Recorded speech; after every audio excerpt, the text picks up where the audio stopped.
Good morning, dear students.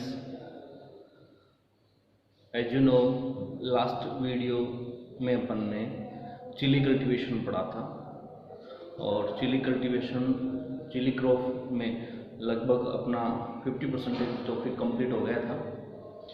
अब अपन last जो varieties of chilli capsicum annuum और कैप्सिकम फ्रूटेंस के बारे में जरपरी मिर्च और शिमला मिर्च ये दोनों की प्रजातियां पढ़ी थी।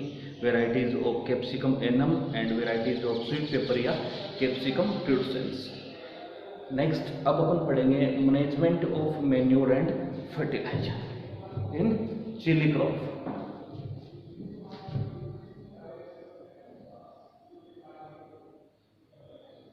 मैन्योर एंड फर्टिलाइजर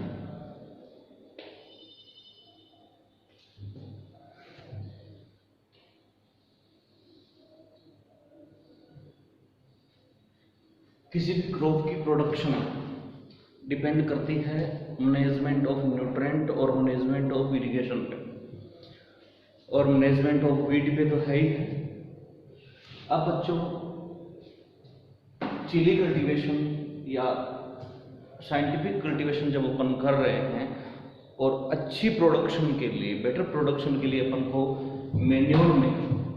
मैन्योर के एग्जांपल, अब आप 11th क्लास के बच्चों आपको पता होना चाहिए कि मैन्योर और फर्टिलाइजर आपने 10th क्लास में, 9th में, 8th में इन दोनों के बारे में स्टार्टिंग से पढ़ा है कि मैन्योर क्या है और फर्टिलाइजर क्या है।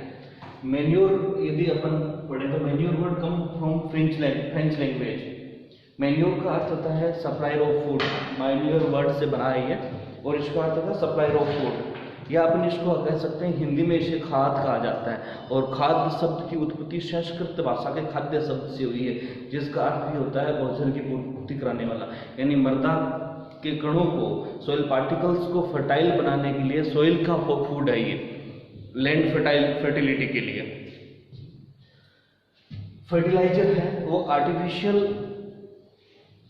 मेथड से बनाए जाते हैं जो कम क्वांटिटी में अधिक न्यूट्रेंट की सप्लाई करते हैं, जबकि मैन्योर हैं मोस्ट ऑफ ऑर्गेनिक होती हैं। ऑर्गेनिक में जैसे FIM अपन पढ़ सकते हैं, वर्मी कंपोस्ट अपन पढ़ सकते हैं, ग्रीन मैन्योर अपन पढ़ सकते हैं, ये सारे हैं, ये ऑर्गेनिक होते हैं। और इनमें यदि अपन इनकी अधिक मात्रा को, या अपन कह सकते हैं कि ऑर्गेनिक मटेरियल तो ज़्यादा पाया जाता है और न्यूट्रेंट कम पाए जाते हैं, जबकि फर्टिलाइजर के अंदर ऑर्गेनिक मटेरियल बहुत कम, नहीं के बराबर होता है और न्यूट्रेंट ज़्यादा होते हैं।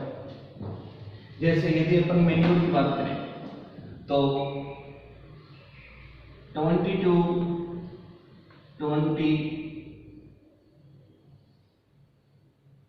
टन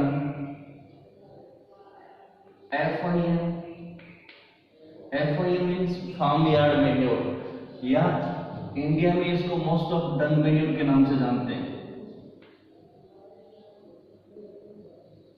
इंडिया में इसको डंग मैन्योर के नाम से जानते हैं। अब डंग मैन्योर ही क्यों कहते हैं?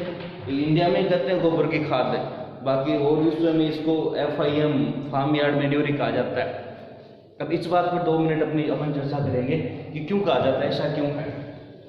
देखो बच्चों,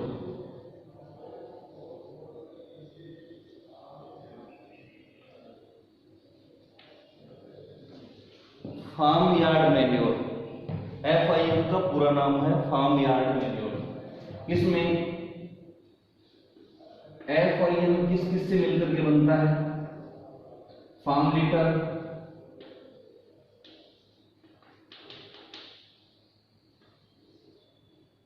डंग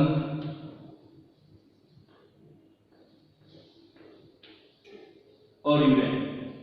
इन 3 से साइंटिफिक मेथड है FIM बनाने का, और इन 3 से मिलकर के FIM कंप्लीट बनता है, जिसमें फार्म लीटर का मतलब है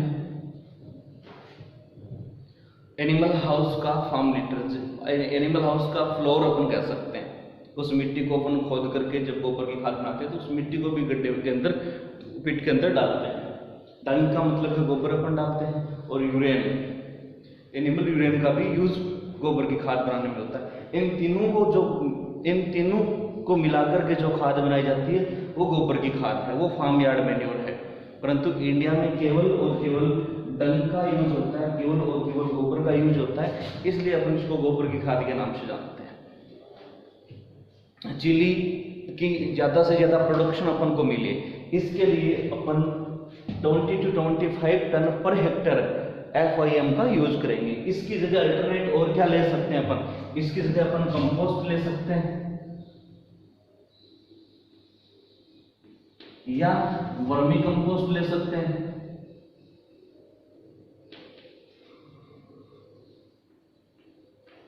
कंपोस्ट या vermicompost. Compost means organic material को microorganism aerobic and anaerobic की प्रेजेंटेशन में डिकम्पोस्टिंग करके प्रिपेयर किया हुआ प्रोडक्ट कंपोस्ट कहलाता है, और इस प्रोसेस को कंपोस्टिंग बोलते हैं। ऑर्गेनिक मटेरियल को by microorganism aerobic and anaerobic decomposting process से तैयार किया गया प्रोडक्ट कंपोस्ट कहलाता है, और इस प्रोसेस को कंपोस्टिंग के नाम से जानते हैं। और vermi compost means earthworm. Earthworm से जो मैन्योर प्रिपेयर की गई है उसको वर्मी कंपोस्ट बोलते हैं, और इस बनाने की प्रोसेस को वर्मी कंपोस्टिंग के नाम से जानते हैं। तो अपन ये कह सकते हैं use 20 to 25 tonne FIM should be applied before sowing 1 to 1.5 month। बुआई से 1 से 1.5 महीने से पहले अपन गोबर की खाद, जब अपन सॉइल प्रिपरेशन पढ़ा था, और सॉइल प्रिपरेशन में अपन ये पढ़ा था ना कि सेकंड या थर्ड टिलेज में अपन मैन्योर और फर्टिलाइजर का यूज करेंगे, तो मैन्योर का यूज अपन को उस टाइम पे करना है। उसके बाद यदि बच्चों फर्टिलाइजर की बात की जाए तो फर्टिलाइजर में nitrogen 70 to 80 kg nitrogen per hectare, phosphorus 40 to 45 kg per hectare, and potash 40 to 45 kg per hectare. अब बच्चों यहां तक तो आपका क्लियर हो गया कि गोबर की खाद खेत के अंदर डाल देंगे, पर यह बात नाइट्रोजन, फॉस्फोरस और पोटास अपन कैसे डालेंगे? भाई नाइट्रोजन के नाम से मार्केट में जाकर के अपन यूं नहीं कर सकते कि भाई साहब 5 किलो नाइट्रोजन दो, 2 किलो फॉस्फोरस दो, ऐसा नहीं है। अपन को इसकी सप्लाई के लिए फर्टिलाइजर का यूज किया जाएगा, इसलिए अपन ने मैन्योर एंड फर्टिलाइजर लिखा। This is a primary nutrient of plant very necessary for plant growth, nitrogen, phosphorus and potash. आपको याद होगा या आपने पढ़ा होगा, पहले कभी हो सकता है पढ़ा होगा, कि किसी भी प्लांट को अच्छी ग्रोथ के लिए, बेटर ग्रोथ के लिए नेसेसरी न्यूट्रिएंट की रिक्वायरमेंट होती है, और वो टोटल न्यूट्रिएंट 17 है, जो supply by atmospheric and supply by soil. Atmospheric nutrient में कार्बन, हाइड्रोजन और ऑक्सीजन होते हैं, जबकि सप्लाई बाय लैंड या supply by soil nitrogen, phosphorus, potash, calcium, magnesium, sulphur, ये primary, secondary and micronutrient होते हैं। तो अपन ये कह सकते हैं कि जिनकी सप्लाई लैंड से, सॉइल से होती है, उनमें सबसे ज्यादा रिक्वायरमेंट किसी भी क्रॉप को या किसी भी प्लांट को NPK की होती है, नाइट्रोजन, फॉस्फोरस और पोटाश की होती है। अब बच्चों नाइट्रोजन की सप्लाई के लिए सबसे बेस्ट फर्टिलाइजर है यूरिया। बेस्ट फर्टिलाइजर या good supplier of nitrogen 46% in 100 kg,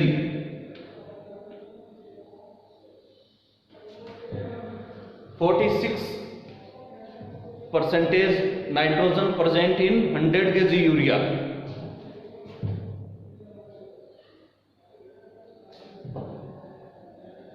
SSP, DSP and TSP, single superphosphate, double superphosphate and triple superphosphate, good supplier of phosphorus या phosphatic fertilizer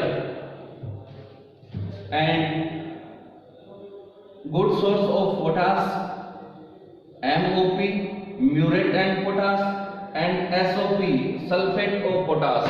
Both fertilizer MOP and SOP good source of potassium.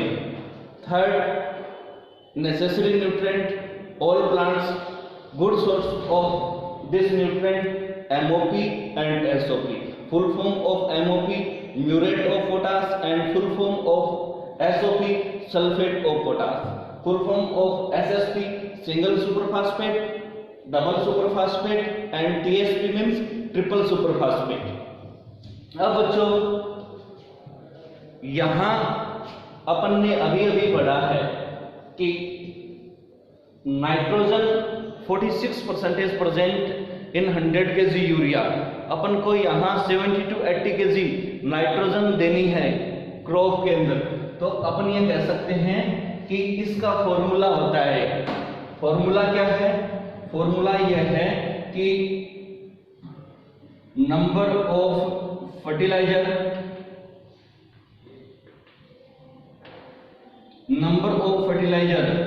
Equal number of fixed nutrient into field always in hectare into 100 upon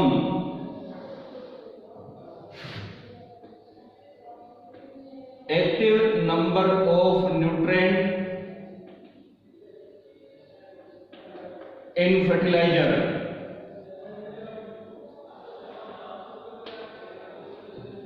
number of fertiliser निकालने का formula है number of fertiliser equal number of fixed nutrient into field या area always in hectare into 100 upon active number of nutrient in fertiliser.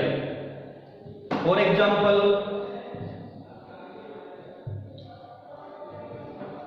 अपन पढ़ सकते हैं कि एक farmer है अपनी 1 हेक्टेयर वीट क्रॉप में 100 kg नाइट्रोजन की सप्लाई करना चाहता है, तो find the number of fertiliser. ठीक है, अब कितनी नाइट्रोजन देना चाहता है किसान? 100 kg। जिस फर्टिलाइजर का वो यूज करता है वो यूरिया है, तो find the number of urea according to formula number of fixed nutrient percentage. Fixed nutrient कितना नाइट्रोजन देना चाहता है? 100 kg नाइट्रोजन देना चाहता है इनटू फील्ड कितना हेक्टर है, तो अपन कह सकते हैं 1 हेक्टर एरिया है into 100 upon active number of nutrient in fertiliser. Active number of nutrient in fertiliser. Urea में नाइट्रोजन कितनी प्रतिशत पाई जाती है? तो जस्ट अभी अपन ने पढ़ा है 46% nitrogen present in 100 kg urea, तो 46 kg active number of nutrient in fertiliser, तो ये आ गए 217.39 kg। 217.39 kg number of urea, number of urea. Clear? यह क्वेश्चन, इस क्वेश्चन की यदि अपन बात करें बच्चों तो जेट एग्जाम 2019 में एज इट इज ये का ये क्वेश्चन आया था। आप पेपर उठा करके देखना। क्वेश्चन यही था कि एक किसान 1 हेक्टर गेहूं की फसल में 100 kg यूरिया देना चाहता है, तो यूरिया की मात्रा निकालिए। 100 kg नाइट्रोजन देना चाहता है और यूरिया का उपयोग करता है नाइट्रोजन के लिए, तो यूरिया की मात्रा निकालिए। one farmer should be applied 100 kg of nitrogen in 1 hectare area in wheat crop. Find the number of fertilizer bracket में यूरिया। तो अपन निकाल सकते हैं फॉर्मूला क्या है, चाहे कोई भी फर्टिलाइजर हो या नंबर ऑफ एरिया है वो बढ़ सकता है, ज्यादा 2 हेक्टेयर दिया हो तो 2 अपन ले सकते हैं। तो फॉर्मूला ये रहेगा, number of fixed nutrient into field always in hectare into 100 upon active number of nutrient present in fertiliser. तो यही रिजल्ट था उस क्वेश्चन का। अब इसमें अपन एसएसपी का निकाल सकते हैं। बस आपको याद ये होना चाहिए कि एक्टिव न्यूट्रिएंट परसेंटेज कितना है। जैसे यहाँ अपन ने पढ़ा कि यूरिया के अंदर नाइट्रोजन 46% प्रेजेंट है, यहाँ यदि एमओपी का आ जाए तो अपन ये पढ़ेंगे कि 58 to 60% potash present in muriate of potash. SOP की बात आ जाए तो 46 to 50% present potash in 1 hectare, ये sorry 100 kg sulphate of potash. Clear यहाँ तक बात। अब बच्चों अपन ने नंबर ऑफ फर्टिलाइजर पढ़ा है इसके लिए, चिल्ली प्रोडक्शन के लिए। अब एप्लीकेशन मेथड क्या रहेगा इसका? एप्लीकेशन मेथड रहेगा full quantity of manure and 1/3 part of nitrogen. Full quantity of manure and 1/3 part of nitrogen, full quantity of phosphorus and full quantity of potash should be applied at the time of preparation. Remaining nitrogen should be applied according to condition. जब अपन soil preparation कर रहे हैं उस time पर manure की full quantity का use करना है जितनी रिक्वायरमेंट है, 20 to 25 tonne at the time of soil preparation. इसके साथ साथ full quantity of phosphatic fertiliser and full quantity of potash fertiliser, but 1/3 part of nitrogen with both manure and fertiliser and remaining nitrogen according to requirement या according to condition. Because nitrogen या urea एक more soluble fertiliser, या अपने कह सकते हैं कि ये बहुत जल्दी घुल करके डाउनी हॉरिजन तक चला जाता है, जिससे प्लांट अपने कह सकते हैं कि उसका जो रूट जोन होता है उससे दूर चला जाता है, तो प्लांट रूट्स ऑब्जर्व नहीं कर पाती और वो वेस्टेज चला जाता है यदि अपन ज़्यादा यूज करते हैं तो। और यदि सही अनुपात में उपयोग करते हैं, एकदम से करेक्ट रेशियो में यूज करते हैं, तो उसकी सप्लाई पूरी हो पाती है। अब बच्चों अपन बात करें इरिगेशन की।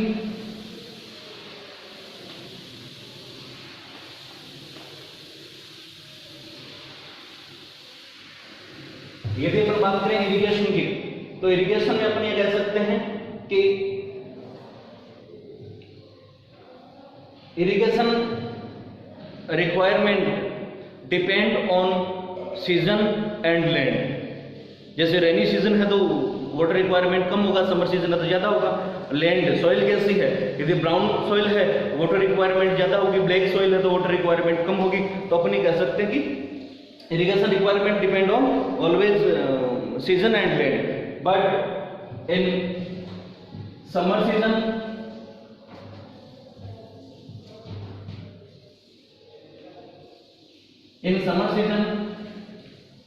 one week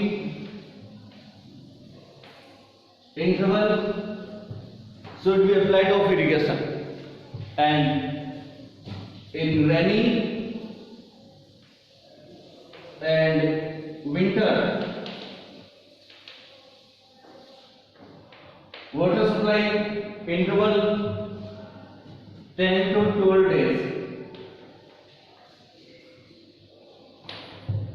10 to 12 days interval। Clear? Next insect and disease अपन पढ़ेंगे। यहां तक क्लियर सभी विद्यार्थियों का? धन्यवाद।